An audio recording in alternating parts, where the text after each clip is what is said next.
What is up, whammin' and gentle whammin'? Welcome back to the channel, guys. We have not done an updated deck profile on Phantom Knights in a while, so I figured it's about time to bring one to you guys. Quick spoiler warning: if you care about tournament results for tournaments, local tournaments that I have yet to post, the live duels. If you care about those results, just hold off on watching this video until after the Wednesday videos come out. You're gonna be watching this on Thursday, February 3rd. The matches for this deck list are gonna be out Wednesday, February 9th. It's just the way that the schedule I have set up for live duels to go up. I try to be a little bit delayed. That way I'm never going a week without content in case my life schedule and work schedule and other things that I can't talk about right now take up a lot of my time. So hopefully we'll have some big news coming for you guys in the future. But if you care about like the tournament result report for this deck, don't watch. Wait till next week. But if you don't care, here is the first place deck profile from this month's Back to Duels tournament for the Back to Duels mat. That makes us 3 for 3. We've won the last 3 months with the same deck with PK. Thankfully, we've gotten all 3. This weekend coming up, we've got a box tournament for for grand creators. Hopefully my Brave stuff will be in. This is obviously before the ban list is in effect, these tournaments. So I'm not playing under a new ban list. I'm playing under the old ban list for this week and the next week. Well, I should say last week, and then this Saturday will be the last tournament under the old ban list. But without further ado, we're going to go ahead and get into this deck profile. I kind of wanted to try something like spicy for the tournament. I played in the morning tournament and played a 40 card list that didn't. I did fine. You'll see my round 1 match against Slop Lord tomorrow. I got super on tilt because like I just drew very, very weak, and he drew enough hand traps to interrupt me and like keep me from being able to play the game and just like constantly win to me. So I was just on tilt because of that. So I decided to play a more fun version of the deck, and it actually worked out really well. 60 cards kind of like went in, which is surprising because normally like everybody's like shits on 60 cards, but we're out here doing 60 card things. It's a lot of fun. The list is really, really cute, but like probably not optimal. So they're like, don't take this list to heart. I'll go ahead and admit that now, but I'll stop rambling.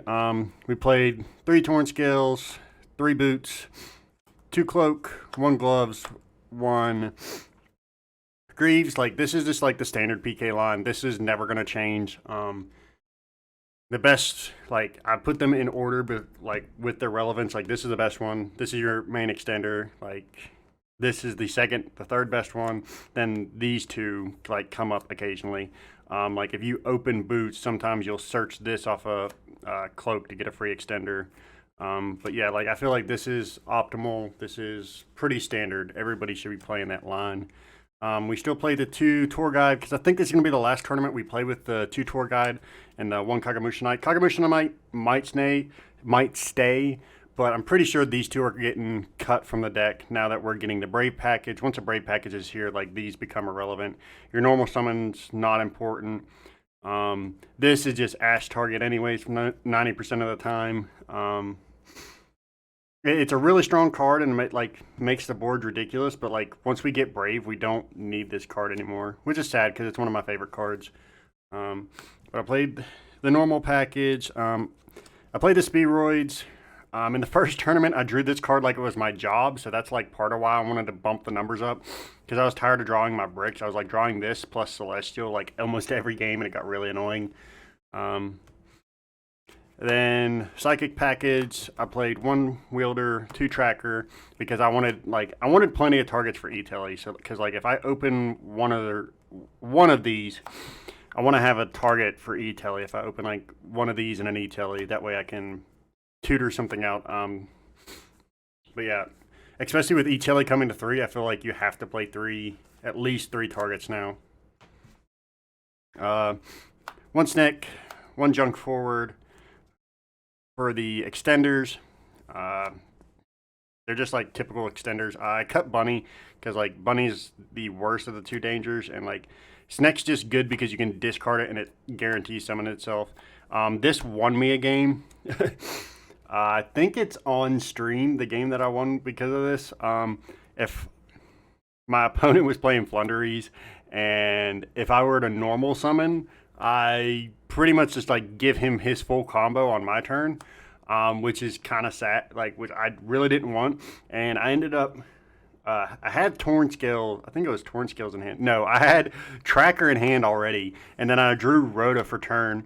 So I was like, okay, cool. Rhoda for Junk Forward, Special the Forward, Special Tracker, and then went full combo from there. It was pretty nice, pretty dope. Junk Forward's really good. For the Spice that I played, was the 3 Neospace Connector and the 1 Aqua Dolphin. This was just because, like, in the first tournament, I was getting dunked on by hand traps, like, in certain games. I still finished 3-1, but, like, I was tired of dealing with hand traps, so I wanted the hand knowledge. And, like, this plus any level 3 was full combo. I should have played Isolde because I was playing this package, but I didn't. I didn't have the full package with me at the shop, so I just full sent it and played Neospace Connector into Aqua Dolphin just like to get hand knowledge, which came up in the finals. Like getting the hand knowledge was really relevant, and like ripping their starter out of their hand was really cool. I like it was like normal summon this. Summon Aqua Dolphin, rip a card out of their hand, burn them for 500, and then just make DPE pass. Like the board was really bad, but it was enough to get me there. We still played the 1 Seer, 1 Graph. I'm not sure if I'm going to keep these in once my Brave stuff comes in. I'm probably going to, but like, there's going to come times where I open my hand and I'm going to go 2 level 3s into Cherubini. Cherubini then goes into sending the Water Enchantress, and then she goes for her combo to get us to the Brave engine to make sure we have the Omni Negates. So these might stay, they might go. I'm not 100% sure yet. I'll have to get the cards in hand before I can tell you which way I'm going to go with it. I have seen Hani's list, and I don't know that I'm a fan of it yet. I still need to test with it. Like I said, I'm waiting on the cards to come in so I can actually test with it in hand. I played the obvious Scythe package. You play these to summon DP, and then this card's broken. It sure got banned. I don't know why it's not banned, but we're just going to get free wins now for like the rest of the format for no reason, because this card should definitely be on the ban list. For hand traps, I decided to run 3 Droll because like invoked.deck is rampant at our shop, and then we also have like I think at my locals we have like 3 Dogmatica invoked Shaddolls. We have 2 Flowanderies. We had 1 Bird Up. Like we just had a lot of decks where like Droll's really impactful. I feel like after the ban list hits, this card becomes like less impactful. So that'll be nice that I won't have to main this card anymore. I've just been maining it just because like if you go second at my locals, it's like really hard to deal with those decks. So I just like put this in because it just like makes those games a lot easier. I played 2 Ash, 2 Nib, 1 Crow, and 1 Ogre. So there's a lot of like not a lot of theory behind this. Like I decided that I was going to play Crossout for this tournament because we went up to 60. So like why not? So like these were all like these 3 were mainly Crossout targets. I wanted 2 of the most impactful ones, like the big bombs, to ensure that I could play through the hand traps. And then this was because like our Bird Up just like searches this, and it's really strong. And like none of these hand traps, I don't care to draw them. So like if I draw them, great, I'll use them. If not, I can cross out them if I get hit by them. Ogre's an E-Telly target, so it's basically just like a searchable interruption. If like I had opened full combo and still had like a leftover E-Telly, I could just like E-Telly out a Ghost Ogre and have some form of interruption on their turn if I were to get like Dropleted or Dark Rulered.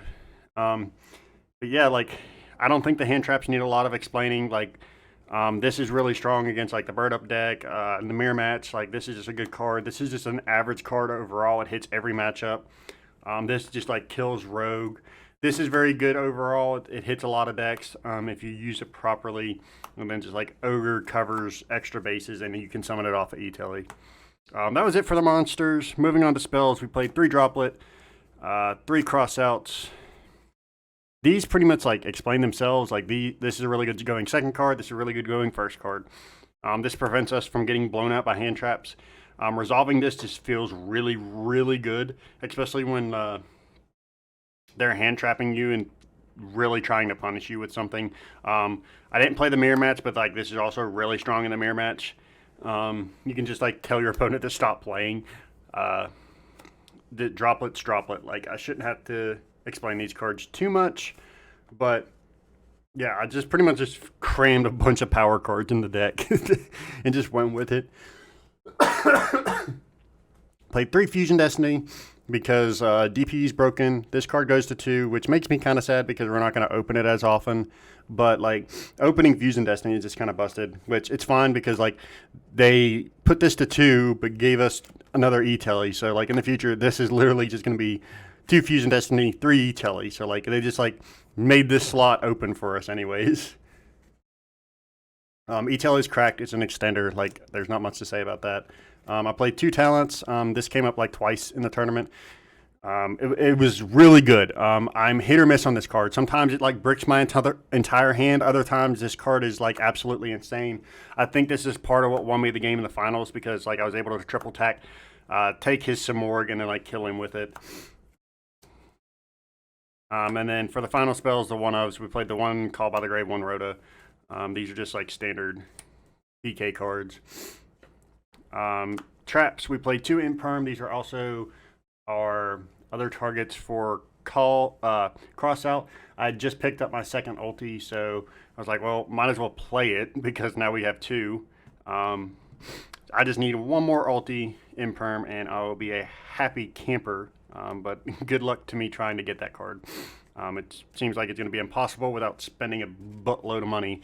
And then for the PK line, we played 3 Fogblade, 1 Shade, 1 Wings. I wish this card was foil because like my deck's almost completely max rarity except for this like stupid common. That's not, I don't think it comes in anything but common. We finally got our hands on some secret Fogblades, which is nice. But yeah, like the deck was really, really strong. I think I maybe played like 2 games where I went into game 3. Like, I don't know what it is about this deck, but when I play it at like 40 cards, I brick constantly and cannot function. But as soon as I go to like 45 and up, like I open really well and just like the deck just flows. I don't know what it is. It's wrong. Statistically, it's wrong, but yet it plays better for some reason. I don't understand. We'll move on to the extra deck. We always got our Dante Field Center and our Nibby boy, because we're inevitably going to get nibbed at some point. I played an Almirage and Link Spider. So like Link Spider's obvious. It's for the nib token and the Shade Brigading. This actually came up. This card allows you to at least make your way to Phoenix Enforcer if you just open like 1 PK name. Like any PK name plus this should get you at a bare minimum a Phoenix Enforcer on board, which came up. I was like a couple hundred off of like lethal, and I was able to just like link into this, make a Link Spider, and it was like able to build enough damage. I think it was in the finals. You'll be able to see that one. Next, we played the obvious Verte Anaconda because like this card should have, like this card's really good. I don't think it's ban worthy, but like it's definitely a very, very strong card. I'll reevaluate if I think it should be banned when we get the Despia stuff. 1 Dagda because like this card is actually kind of really, really good other than the Scythe part. Being able to set a Lancia is really, really strong, especially now that like PK is going to be like one of the best decks of the format, and like Flow Wanderies is going to get better. Like this is just really strong. The setting the Lancia is stronger and more unexpected than people realize. especially the fact that like people don't realize that this is like a once per turn effect and not just like once while it's face up on the field. So during their standby phase, like if Lancia like impacts the deck, you can just go activate DPE, chain this. This sets Lancia. DP pops Scythe and Lancia. You can chain block everything to where your Scythe and Lancia come out. And even if they like Chalice or Imperm the Scythe, you still have a Lancia that you can quick effect remove it from the field, which is very, very strong. So if it's like if Lancia is relevant in the matchup and they have the answer for the Scythe, or even if it's like a droplet and they try to like neg your whole field, most likely they're going to let you have the Lancia, or you'll just like chain a Fog Blade and be able to like neg your Lancia off the field and still get its effect to resolve, which is very, very strong. There was times like against the Floowandereeze deck, I sided out the Scythe and like would like sided into Lancia, and I think I set the, Lancia once against him, which is really, really strong. A lot stronger than people give it credit for. We played the one Cherubini. This card's like cracked. I love this card so much. It's your bridge, and it just does so much for the deck. One Bard. This card is like the entire heart and soul of the deck. One Unicorn. This is your bridge to get to Access Code Talker, and then we played one Appaloosa. I think I'm gonna cut Appo once my Brave stuff comes in, because like it just kind of like the deck kind of does everything it wants to do, and like the Brave just like takes over where Appo's place was. I'm not 100% sure. Like having the 3 monster negates is nice, but like I'm not 100% sure if that's like what the line that I'm going to go with the deck. I still haven't played around with the Brave as much as I should have before it came out. I tested a lot with DPE before it came out, and I should have been testing more with Brave before it came out. I've just been very busy. Exceed, we still got the 1 Levier, 2 Break Sword, 1 Redoer. Like this card's really, really good. It's very underestimated, but I think once we get the Brave stuff, I think I might swap this for a Evil Swarm Nightmare, just because like it's going to be another layer of actual interruption, where this is just like kind of cheeky. It steals a card from your opponent, and where was it going? Yeah, it steals a card from your opponent every turn, and then just like has the potential to net you a lot of value. I really love this card. I love playing this card over Nightmare, but once I get the Brave stuff and start testing it out, I'd really like to see which one I'm going to stick with. But so far, I've really loved having Redoer. Like this, just even if it's an unknown, like in an unknown matchup, like this just gives you deck knowledge of what you're playing against, and that's very, very important in my opinion. Just like knowing what your opponent's playing, and like in trap matchups, this gets so much value so fast. Because like if you're playing against like Eldritch and they're playing a ridiculous amount of traps, you're just like you're almost guaranteed to suck up a trap every turn, which means you're almost guaranteed to bounce a card every single turn with this, and it's kind of insane if you think about it. We played 1 Zeus. We cut the Downer to make room for the Almirage because we were trying to be spicy, and then we played the 1 Destroyed Phoenix Enforcer. But we played the 1 DP. Just like this card doesn't need explanation. This card's insane. Onto the side deck, I played 3 Lancia because this card's insane. I'm going to save this spice for a second. 3 Godarla because Wind Barrier statues running rampant at my local, so like this is the best kaiju in my opinion, and like DP easily clears this card, so there's really no excuse not to play this one, especially with like the chance of running into Wind Barrier statue, because like Floowandereeze is still a deck. I know a lot of people are like, oh, go back to Gamma Sail because it's 2200. I feel like you still have to play this just in case you run into Floowandereeze. Like this is just the best one to play right now, especially if you're playing DPE, because it doesn't matter. He just swings over this still because they lose 400 attack. We play 3 Lightning Storm as our board breaker, as well as 3 evenly matched. This used to be Droll, but I decided to throw Droll in the main deck because like how relevant it is at our locals. Like this never came up. Comes up all the time. Like these always come up. This has never come up anytime that I've ever played it in the side deck. So like this could be anything. And then finally for our spice, we played 1 Venus Rhino Warrior, 1 Barbar, and 1 Token Collector. So You more experienced PK players or people that are like constantly watching deck profiles probably know about this already, but we play the one bar for if we go into time, we can just send bar, burn for 300, and then just get free wins. I did that to a buddy of mine, unfortunately, in the final round of the first tournament, and that's how I got it. Instead of drawing, made Cherubini, and they're like, that's timing around. So Cherubini effect, send bar effect, banish himself, burn for 300. Was pretty good. And then like this is a cute little combo. You can either send this off of Cherubini or summon it off Tour Guide. So, and then when this gets sent to the graveyard, you can send Token Collector, and then if in the Sword Soul matchup, and now probably any like Adventure mirrors or anything that's playing Adventure, you can like send this. That way when they summon the token, you can bring out the Token Collector and like kill their token. So this is probably going to be a more relevant engine going forward, just because it's like searchable and you can just throw it out there for free, especially if you're playing Tour Guide, because like Tour Guide summons this, make Cherubini, this sends this, and then you just send Graph and go full combo from there. Just a cute little engine I put in for if I were to play against Sword Soul. I didn't have to side it in because like Sword Soul didn't show up. The Sword Soul player didn't show up, and the other Sword Soul player was on Birds. He's trying to play Birds for the last couple of times before the deck's dead.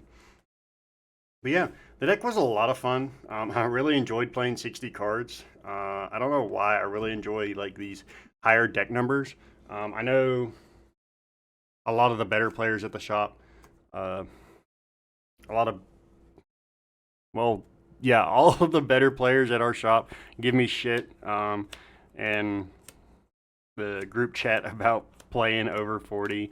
A buddy of mine, Jordan, you can check his channel down in the description below. I'm going to have it linked. I'm going to have his and Wes's channels linked in all of the videos from now on, because they're both really chill dudes. Jordan's a really good player. I think he's going to do a lot of good things in this next once we get back to IRL games. Like, we're all starting to take the game really seriously, and they're my main two testing partners.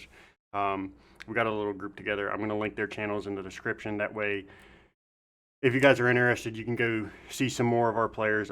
Jordan's a very skilled player. He just started a channel. Wes is also a very skilled player.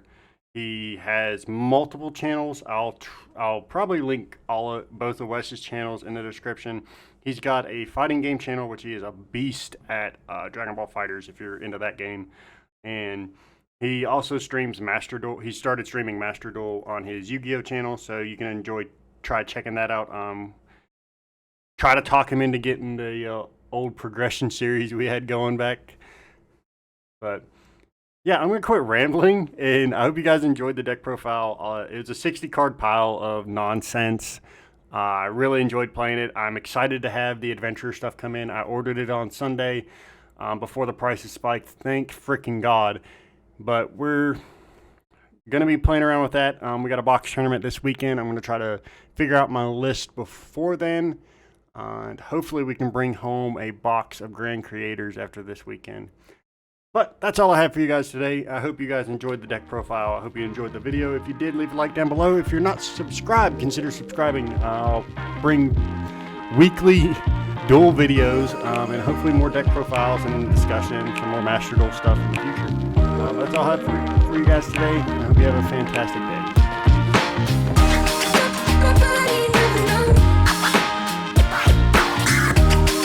Keep dancing with the devil.